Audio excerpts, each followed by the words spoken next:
and welcome to the AT&T CyberThreat Report for January 5th, 2012, and Happy New Year. Joining us today, we have, I would say, our sort of usual crew here. We have Jim Clausing. Jim is our lead malware analyst, and welcome, Jim. You have a couple of stories for us today. What are you going to discuss? Yeah, the two things that I want to talk about today, the first one is a SQL injection attack that was first reported at the beginning of December and has spread quite a bit. And then the second one that I wanted to talk about was maybe kind of related to out-of-band patch from Microsoft last week. Okay, that sounds good. Now, I guess, you know, there are lots of activities related to SQL injection, but this sounds like it might actually be a worm. Is that correct? Yeah, it's not entirely clear. Okay. We also have John Hogoboom here today. John is a lead security analyst. Welcome, John. And what do you plan to discuss today? Hey, Brian. Going to go over the spam trends we've been seeing. We haven't talked about it in probably 3 or 4 weeks now. There's one in particular campaign that's been going on the past week or so that we're going to take a closer look at. So that's what I've got for us today. Okay, that sounds good. You know, with the holidays having just passed, there were lots of activities related to spamming that, as you well know, we had been encountering. And so it's interesting. It'll be interesting to see how that's trending after the holidays. And we also have with us today Dave Gross. Dave is a senior incident response analyst. Welcome, Dave. Thank you, Brian. I don't have anything specific to discuss today, but I'll just participate where I can. We always appreciate your engaging conversation. And I'm Brian Rexroad, and I'll be reporting our Internet Weather Report for today. So let's go ahead and move over to Jim here. You mentioned the SQL injection attack. What's happening with that? Yeah, thanks, Brian. This was first reported by a friend of mine at the Internet Storm Center, Mark Hoffman, back on the 1st of December. We had gotten several reports and seen some log activity of sites being injected with a script tag pointing to this domain Lilupophilupop.com, or however you pronounce it. And at the time of the initial reports in the early December, there were only a couple hundred, 100, 200 sites that had been injected or infected with this SQL injection. Mark then last week did an update based on doing some Google searches, and it now appears that over 1 million sites have been hit with this particular injection. It appears that the bad guys have been scanning, looking for certain ASP pages that might be vulnerable. And they actually, from some of the folks who have been infected and going back through their logs, we were able to determine that about 2 weeks prior to the actual infection, there was some scanning that was doing some recon, trying to find the vulnerable pages. These SQL injection attempts are not particularly new. We see them. The web server that I run at home, I see several a week attempts to inject, do SQL injection attacks on particular packages that are known to be vulnerable. But this one apparently found some particular ASP.NET type pages that were vulnerable, and it looks like perhaps some sort of a botnet was doing the scanning and the injections, and now they've managed to infect, as I said, over 1 million pages as of the middle of last week or so.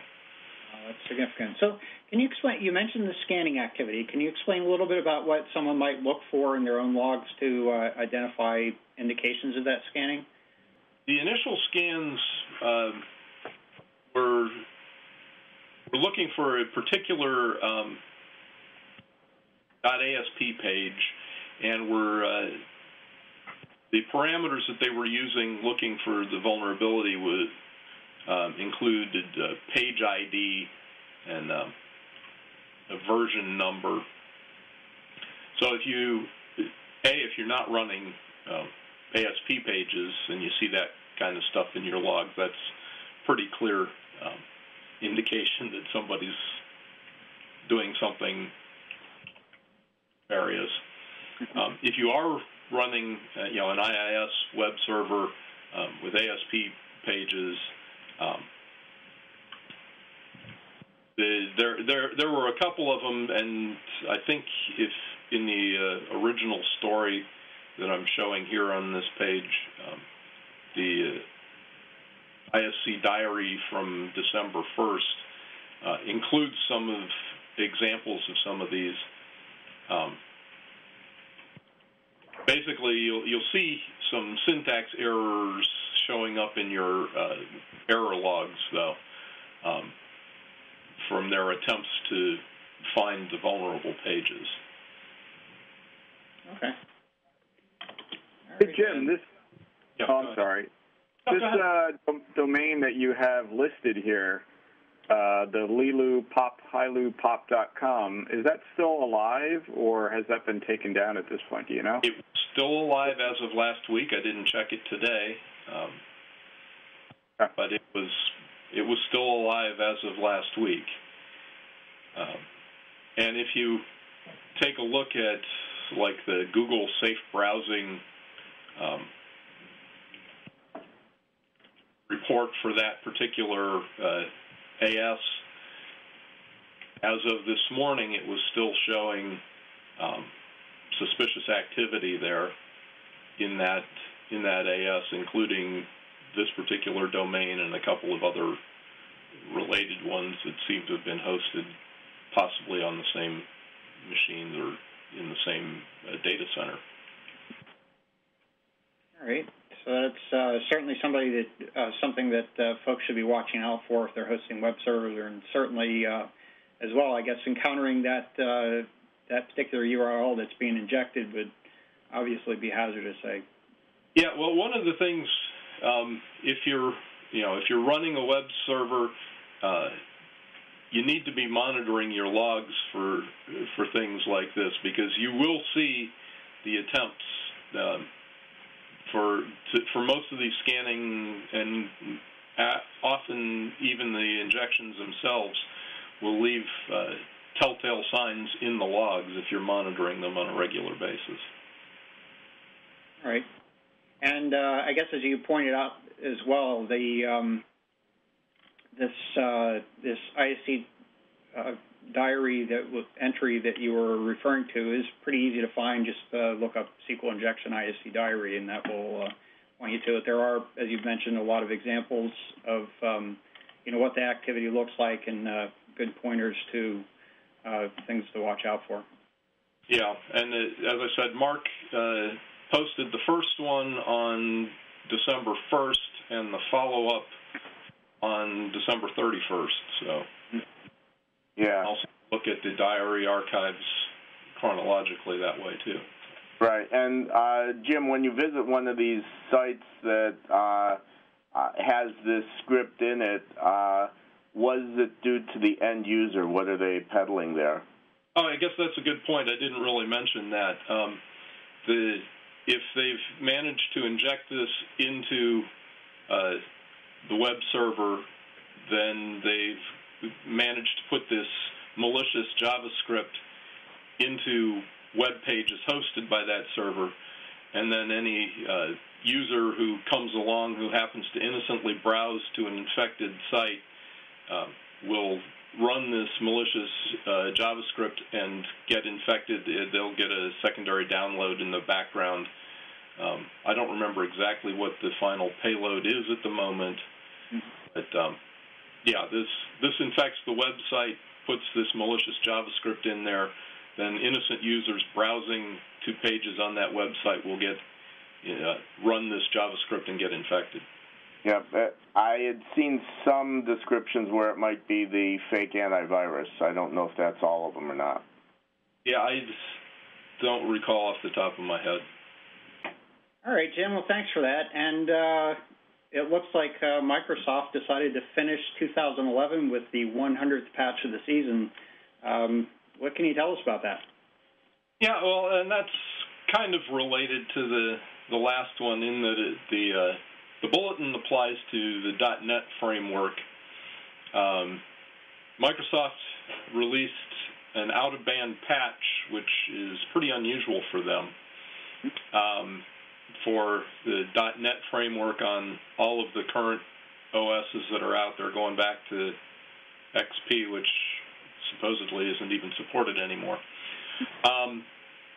The part of this actually covered 4 vulnerabilities, and the part that got a lot of discussion on some of the security lists was had to do with the hash collisions. But the piece of it that actually resulted in the critical rating from Microsoft, and the reason why they pushed it out 10 days ahead of their regular scheduled patches, was the one particular vulnerability allowed authentication bypass in ASP pages using the .NET framework. So this was actually kind of a big deal, and if you don't have automatic updates turned on, make sure that you're pushing this one out, especially to all of your current Windows clients and servers. Alrighty. All right, well, that sounds good. And any other aspects of this that you feel need to be covered? Or? No, that was the main thing, is that it covered 4 different CVEs, 4 vulnerabilities, but the ones that caused them to rate it critical were allowed authentication bypass, so they allowed escalation of privilege.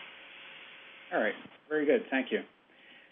So let's go ahead and move on to John here. John, you said that, and well, I guess I'd mention it as well, we've had a lot of activity associated with malware spamming lately, and I guess, what can you tell us? Okay, sure. We do have a particular campaign I'm going to get to at the end. I'm going to quickly go through our regular numbers.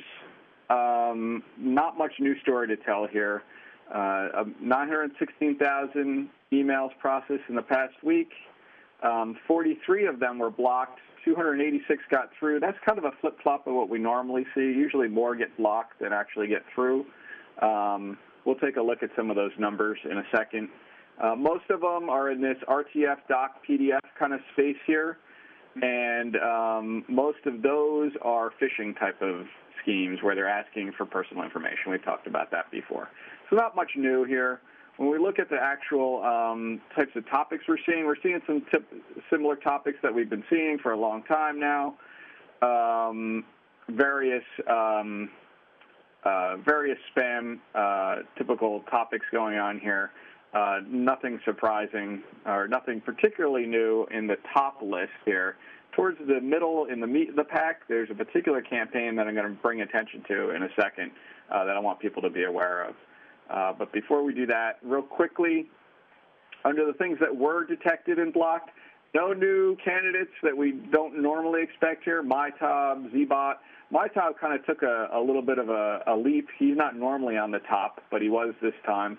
ZBot, Smoller, Acanta, MyDoom, NetSky, and Dromedon. Usually Dromedon has traditionally been a lot higher. It's actually in the smallest wedge of the pie this past week. So maybe they took some vacation time like everybody else did this past couple of weeks or something. I'm not sure. In any event, when we actually look at what's going on here subject-wise, in the MyTob space, things to look out for, good day, hello, mail transaction failed. These are all ones kind of targeted at the AT&T.net users. We mentioned that before. These subjects are usually trying to coerce you into change your account, but you're doing it on a non-AT&T website. They're trying to coerce users to do that. This one is some Russian subjects. This is actually, I translated the context of this. It's same as these postal ones. So this is a Zeus Trojan. It's basically saying your package was misdelivered. You need to go to the post office, open this attachment to find out, bring this to the post office, and you'll be able to claim your package. So that's the context of those subjects. In the smaller space, nothing new here. USPS service, fake USPS service notifications about your orders. Kind of tailing on the whole tail end of the whole holiday, FedEx, UPS, USPS types of spams that we've been seeing. In Kanta, there's nothing new here either. We saw, the shipping update for your Amazon.com order. We've seen those. Some friend invite type of emails. MyDoom, delivery reports about your email, return mail, see transcript for details. These are the subject lines that you would see. Inside would actually be the malware payload trying to coerce you to open the attachment inside. NetSky, congratulations, shocking document. There weren't many of these, only ones or twos of those, so I don't expect a lot of people to have seen those, but in any event, ones to keep an eye out for. And lastly, Dromedon USPS delivery failure notification. We only saw a handful of those this week. Maybe early in December, we had seen a boatload of them, if I recall, like in upwards of thousands in this type of subject line for Dromedon. But it kind of tailed off here towards the end of the year. Spams that actually made it through. When we look at the top counts here, we can see ZBot ones came through. These ones are very poorly detected, as a matter of fact. Still, to this day, they're not being detected very well, if at all, by most vendors. So that's an interesting one. Subject line is credit alert there, with attachment of details about your transaction or transaction or details.exe. The rest of them are typical ones, USPS delivery failure notification, et cetera, about your shipments. They're all either Dromedon or smaller NetSky type ones for the most part. So that's what we've seen over the past week. So not much a new story to tell there. One thing I wanted to point out here is we have been seeing kind of in the regular spam, not where there's attachments or obviously malicious URLs in the email, in the general types of spams that we've been seeing this particular campaign going on. The subject lines that they're using either start with E-Trade, bill payment canceled, or Bank of America alert. They're both E-Trade and Bank of America we've seen in here as the subject line. And they'll have these various types of topics, subjects, account alert, action required, bill payment canceled. Again, these are not from E-Trade or Bank of America, make that clear. They're purporting to be from there. And in the actual body of the email is just a single line that will have a message by it that says, like, click the following link, find out more, follow a link to know more about this, et cetera, et cetera. And this link, which I'm going to just change my color here real quick so I can differentiate. This link actually points to a goo.gl, which is Google's URL shortener service, and it has a link. This is just an example. There's tons of them out there. When you go to this shortener service, it redirects you to a real page that actually redirects you to another page. It kind of keeps hopping you around until you ultimately get to a page which I'll show you here. And even though the subject line is Bank of America in a lot of them, it will still take you to this E-Trade one. And it's basically just some blurb of text about E-Trade and how it looks like they're going bankrupt. What they're really doing is just trying to keep you busy while you're reading this, because below they will actually be exploiting what's known as the black hole exploit kit. It's a set of Java and JavaScript libraries that load into the browser just by browsing to this web page, and it will try to exploit various browser exploits that it knows about. It tries a whole bunch of them in order to download additional payload. So this is a drive-by type of scam that's going on. If you clicked on the link in your email, you would go to see a page like this, which would try to trigger a whole bunch of exploits with the intent of, without your intervention, automatically dropping a payload on your machine. Now, I did we have tons of samples of this, but they're all kind of crashing when I try to actually execute them in a virtual machine, so they might have some detection in there. The black hole exploit kit crashes too early, so I don't know what the final payload is right now, but I do know that for sure it's malicious, so you would want to watch out for any of these types of subject lines that I had mentioned on the previous page here, and don't click on these links. It's kind of a trivial kind of scam, so I would think most people, if they watch the program, they would be smart enough not to click on a link like this. But again, it's an important thing to point out because it is trying to infect your machine without any intervention other than you clicking on this initial link here. Which maybe you need to be using an older browser. What's that? But maybe you need to be using an older browser. Yeah, that's true. Speaking of that subject, there was something about IE6 has gone down in the amount of numbers of people using it, which is a good thing. Yeah. I think the black hole exploit kit, I've seen variations of it that actually do work under most of the up-to-date browsers.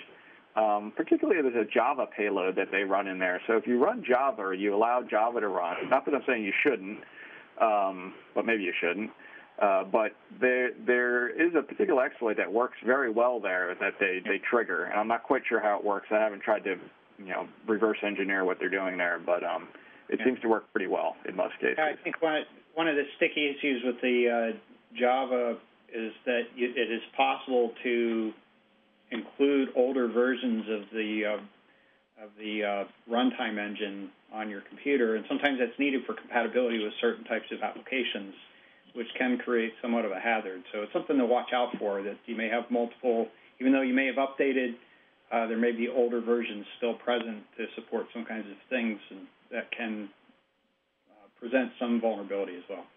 Yep. All right.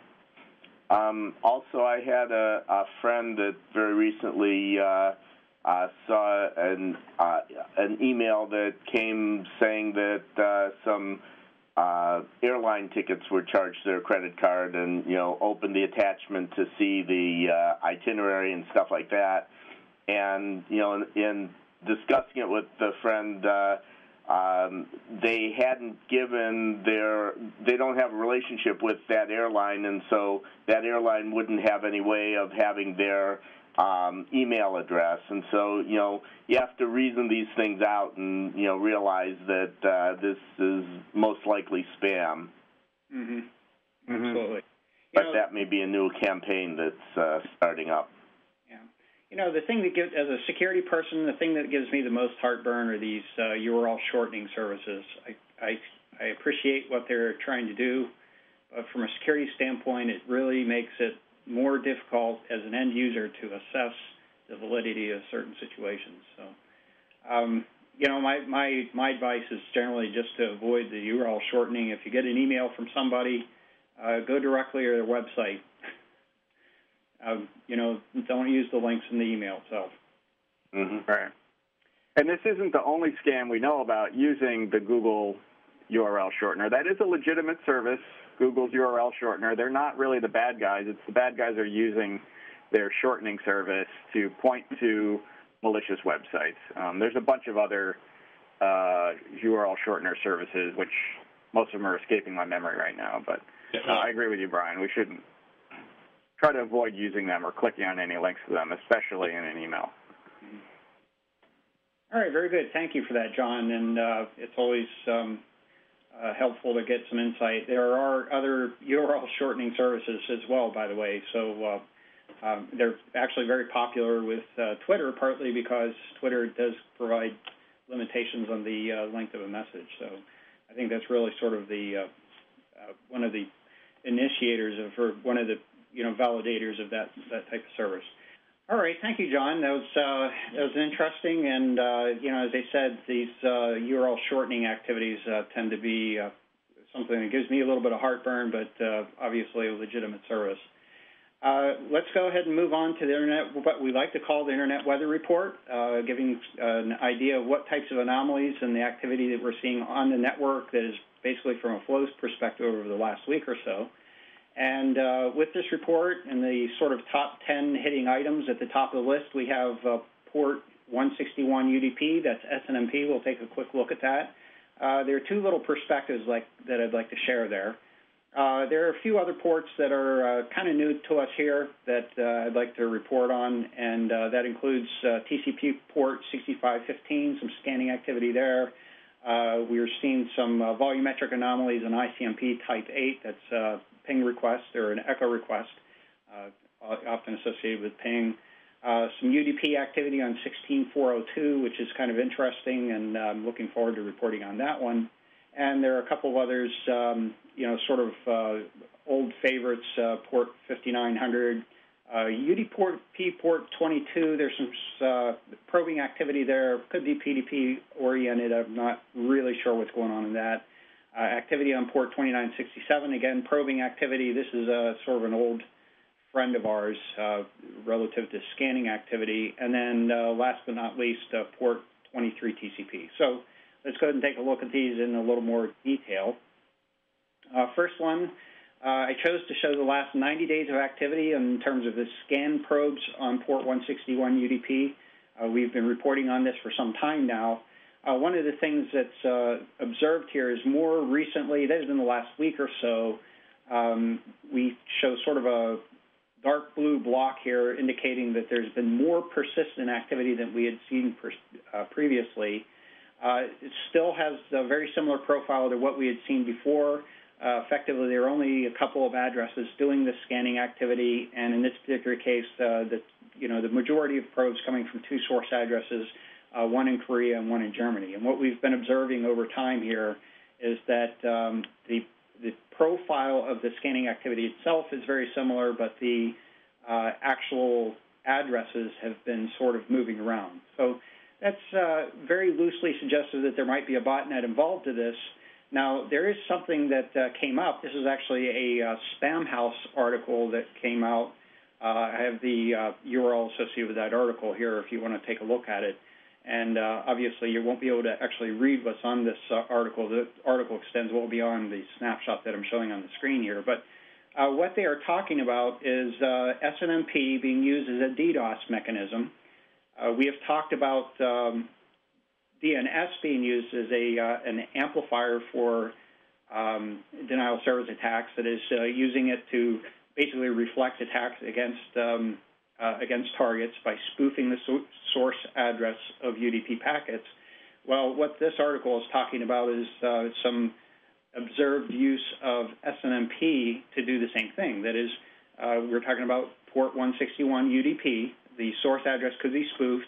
If that query can be sent to a responding SNMP server, then the response could be reflected back to a target of a denial of service attack. Now, in the analysis of this specific activity, I'm not showing a direct relationship, but there may be, in fact, a possibility that the scanning activity that we're observing is looking for responding SNMP servers that can be used to facilitate some of these denial of service attacks. So, as I said, there's not a direct correlation, but there does seem to be some possibility of a relationship between the two. In any case, you probably don't want SNMP servers responding on the Internet. The next item we have is some very recent activity that started yesterday on port 6515 TCP. Now, this is registered to, quite literally spelling it out here, Ellipse RPC protocol. Quite frankly, I wasn't able to find anything specific on that particular protocol. If you have information on it, I'd like to hear about it. There is, in fact, an Eclipse RCP protocol that is forgive me, I've forgotten specifically what that acronym stands for. I'm not sure that they're related. But in any case, what we're seeing is scanning activity. It's from a single source address in China that the activity is showing up. As I said, it's just sort of started yesterday. Now, there is a possibility that this is backscatter associated with denial of service attack. That is, the flag activity indicators suggest that it might be actually responses from a server. So if that is the case, then this source address in China would, in fact, be the target of that denial of service attack. So there are some indications that is a possibility, nothing conclusive there. So if you see the scanning activity, I would certainly treat it as scanning activity, but keep in mind it might be, in fact, DDoS backscatter. The next slide. Hey, Brian, just a quick question on that one. So if it was backscatter, wouldn't the source port be somewhat static? Yeah, so this is a case where oftentimes, that's in fact one of the characteristics that exists. I didn't point that out, but it appears that that what we would be observing, what we see as a destination port here would in fact be the source port of the denial of service activity. It is not terribly unusual that a denial of service attack would use a fixed source port. That is, they basically, for efficiency purposes, preform the packet rather than actually use the TCP protocol stack and just start throwing the packets out. So that is perhaps what we're observing in this case, as opposed to an ephemeral port. Is that what you were referring to? Yeah, I think so. I'm just saying, if it's backscatter and we're seeing it looking like it's scanning on 6515 outbound, then that would be the statically assigned ephemeral port. But what is the destination of the DDoS? I would think that would be a static port as well. Yes, and in fact, that there are some fixed attributes of these. What observed in our data is the source port. Forgive me, I neglected to include it here. I only had the range of ports involved, but there was some indication that there is a fixed source port as well, which would still be consistent with the DDoS attack backscatter possibly. So that exists in both cases, by the way. Oftentimes, for efficiency purposes, I believe the scan tools will use a fixed source port rather than using a randomly assigned ephemeral port in scanning activities. And that's just, like I said, for efficiency purposes. If they get a response, then they would perhaps go back and make a connection using a regular protocol. Okay. A good point, however, and next time I'll try to make a better point to include the source port as well in that information. Next one is a volumetric anomaly on its type 8 ICMP. This is associated with echo request, oftentimes referred to as ping. Not all ping protocols actually use this, but this is, in fact, one of the ICMP types associated with ping.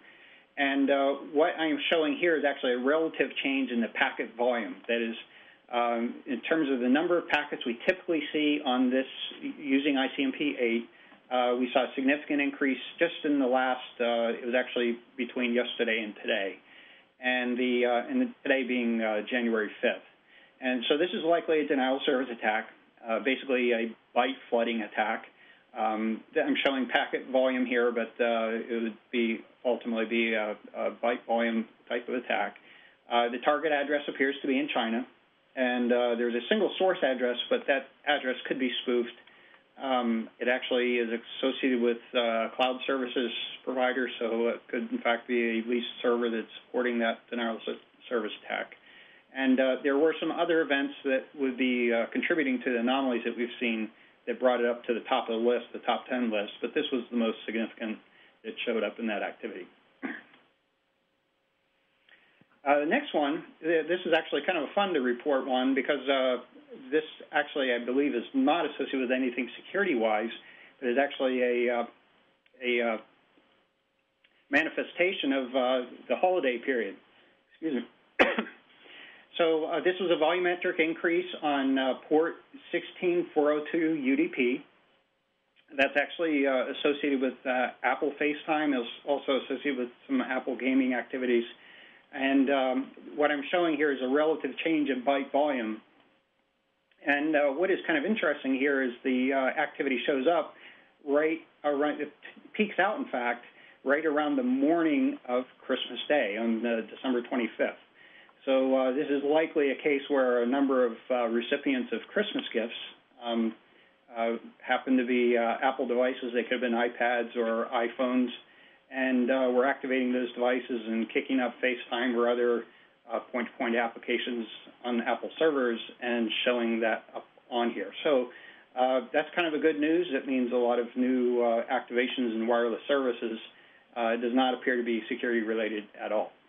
Yeah, well, it also could just be that talking to relatives that are far away. There is certainly, a very good point, Jim, that there likely is a good portion of that as well. The one thing that I did notice here is that it peaks out on Christmas Day, but continues to stay at a high volume and has been sort of tapering off a little bit, which is suggestive of perhaps new toys that are being played with.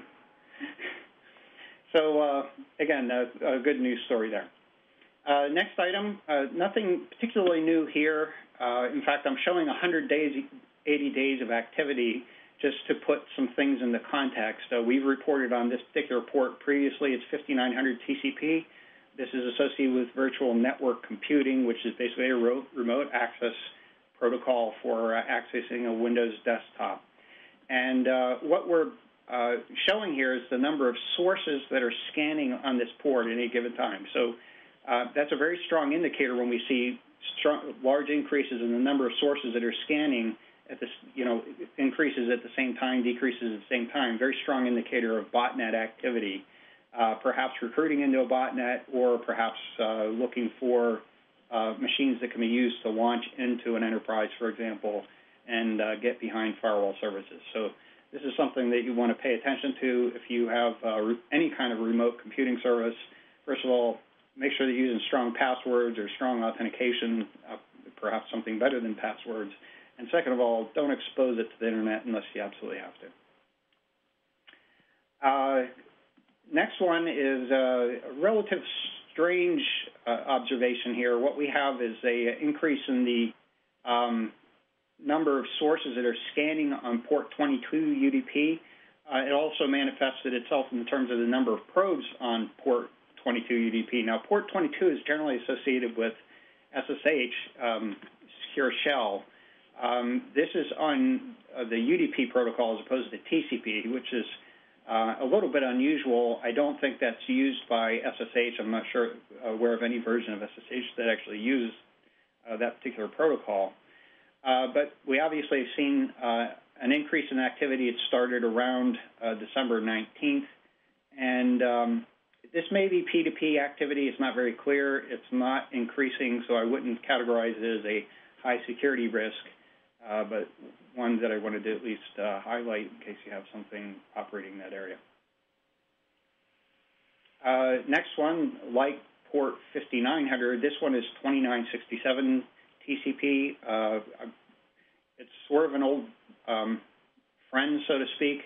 This is one that is also often used by, or particularly in the past, have been used to scan for particularly vulnerable machines that expose this port. This one is associated with, the application associated with is SSC agent. I don't recall specifically what that stands for, but it was basically a remote management mechanism for Symantec antivirus. And so this did have some exploit associated with it a long time ago. There may still be some weaknesses associated with this particular application. And in fact, it is occasionally scanned for.